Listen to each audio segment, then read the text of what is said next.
Olá, queridos! Depois daquela praga terrível que matou 24 mil pessoas, Deus, em sua graça, perdoou o povo e lhes deu uma oportunidade de recomeço. Ele ordenou então a Moisés que fizesse um recenseamento do povo. Mais ou menos 38 anos antes, Deus já havia pedido um censo ou recenseamento enquanto o povo estava acampado na região do Monte Sinai, como nós vimos no capítulo 1. O primeiro recenseamento, do capítulo 1, foi principalmente para a organização militar, porque para entrar e tomar posse da terra prometida, eles precisariam saber quantos homens aptos para a guerra eles tinham e como deveriam se organizar como exército. E agora, 38 anos depois, Deus pedia um segundo censo, dessa vez com dois objetivos.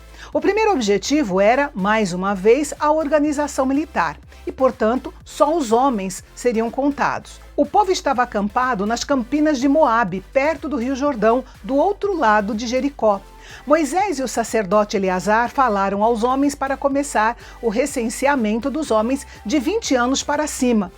Comparado com o primeiro censo, certas tribos tiveram ganhos significativos, enquanto outras tribos sofreram perdas significativas. Veja só. A tribo de Ruben sofreu uma perda de 2.770 homens. A tribo de Simeão, uma perda impressionante de 37.100 homens. A tribo de Gade, uma perda de 5.150 combatentes. A tribo de Judá, um ganho de 1.900.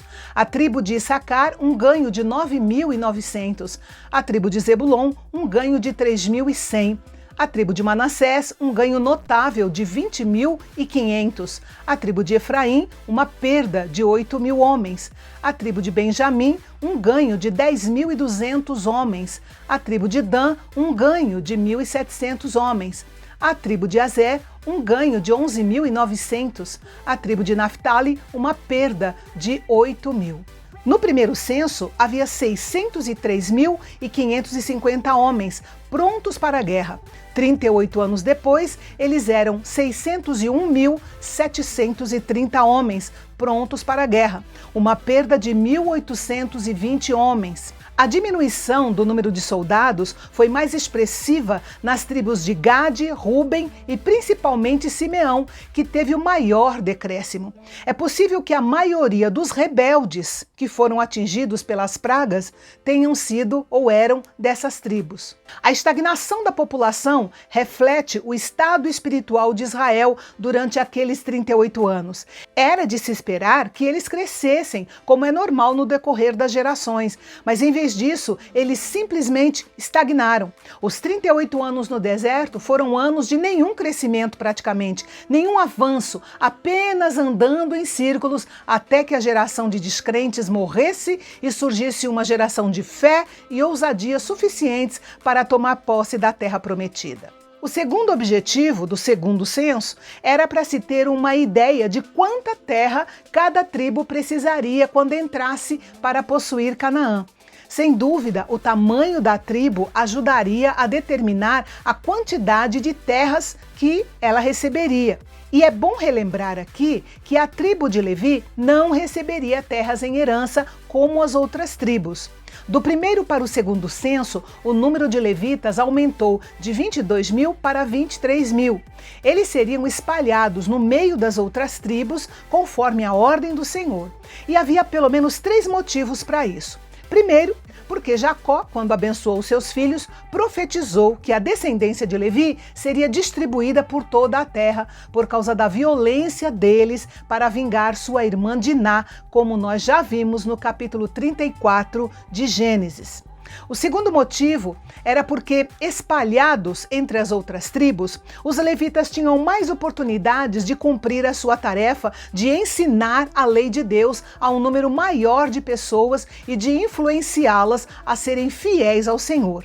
E o terceiro motivo pelo qual os levitas não herdaram uma parte de terra foi o fato de Deus ter dito que ele mesmo seria a herança deles, conforme nós também já vimos no capítulo 18 do livro de Números. Enfim, Ao que parece, a última praga havia exterminado os últimos israelitas da geração anterior, restando apenas Josué, Calebe e Moisés, sendo que Moisés já estava avisado que não entraria na terra prometida. Milhares de israelitas saíram do Egito, mas morreram no deserto porque não tinham fé suficiente para tomar posse da terra prometida. E a 26ª palavra de bênção de Números é: os planos de Deus não podem ser frustrados. Envolvidos nele estão dois grupos de pessoas: aqueles que não resistem às dificuldades e morrem no deserto da vida, e os que são fiéis, apesar de tudo, e que são contados entre os vencedores. Cabe a nós escolher a qual grupo pertencer. E no próximo capítulo, nós vamos ver um grupo de 5 mulheres reivindicando a posse da terra. E quando Moisés foi falar com Deus, Deus respondeu: elas estão certas. Então, não perca essa participação especial das mulheres na nossa série 36 Palavras de Bênçãos em Números, aqui no canal Bendito. Até amanhã.